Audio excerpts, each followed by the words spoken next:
Hi car fans, thanks for joining us for another review. Haven't done one in a few days, so sorry for that. We had another request from one of our subscribers, is Golf GTI, loved by everybody in South Africa, thousands of them on the road. I think it's probably one of the best selling Golf in South Africa. So let's do a review of one. Got one here. Again, thank you RJH Cars for letting me use your website. Today we've got a Golf 6, so definitely not the most current model, but again, if you want a Golf GTI, they're always great cars, lots of performance, still have some economy with them. Nothing wrong with an older Golf GTI. Let's have a look at this one. So 2011 Golf GTI, white, looks pretty stock standard from the picture, going for 127,000 Rand. I mean, Golf GTI for 127,000 Rand, looks like a bargain. What else we got down here? Category B car, so need to get some finance on that or pay cash for it. Based in Mbombela. Mileage 153,000 Ks, very good, nice mileage for that year model.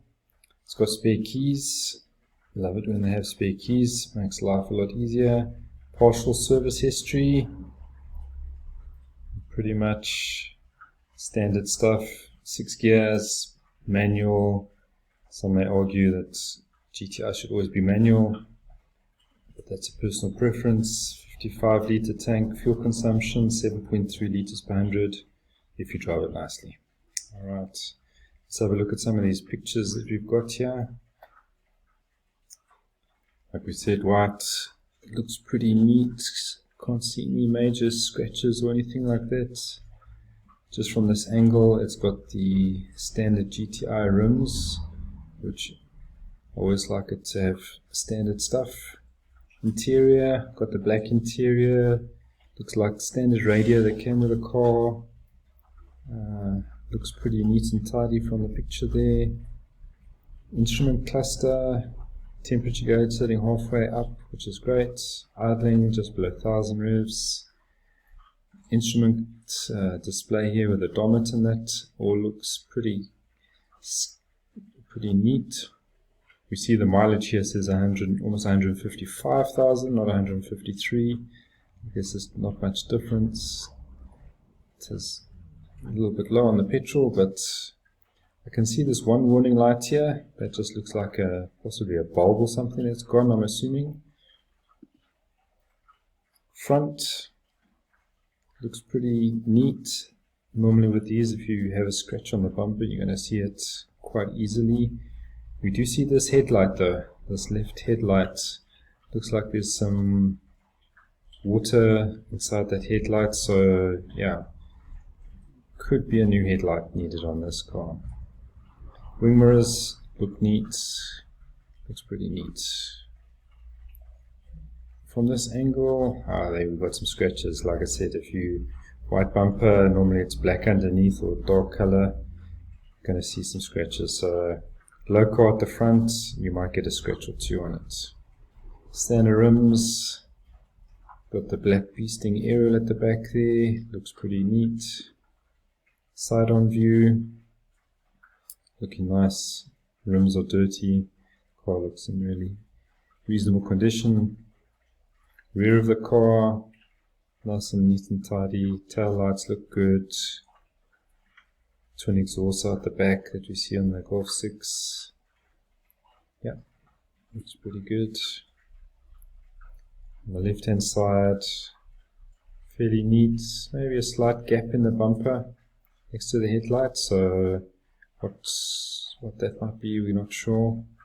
Rims are dirty. Car seems clean, but the rims are dirty for some strange reason. Back to the front, let's look at the summary. Engine warning light illuminated. We didn't see that on the pictures. Front stabilizer link, dust cover worn. And CV joints right front. Front wheel drive car, I don't know, CV joints constantly have problems with the boots breaking. So that's normally just wear and tear. Let's have a look at the full report.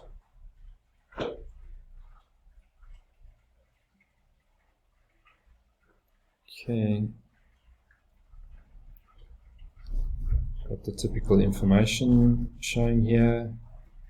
VIN number, mileage, all those kind of things. Registration number.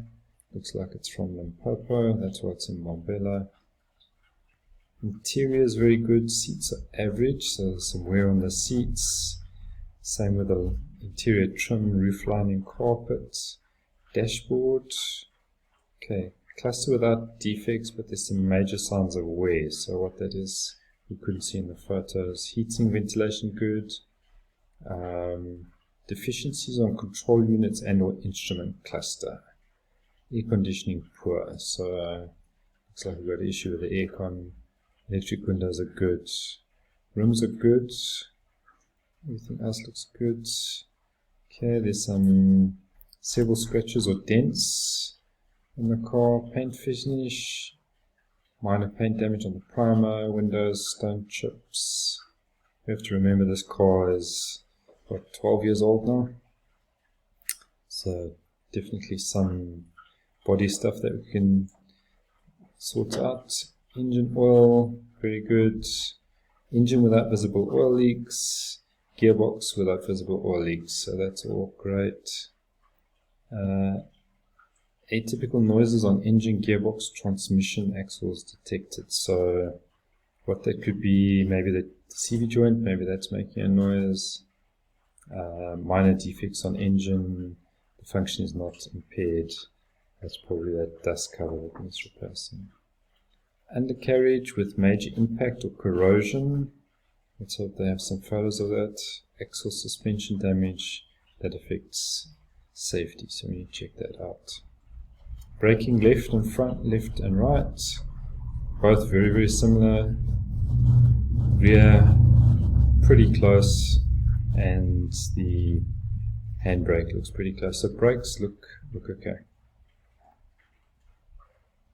Tires. Okay, 2 front tires are the same, 2 rear tires are the same. That's not bad. Sizes all the same. And we've got 5mm, so we've got some decent tires on the car that'll keep us going alright there.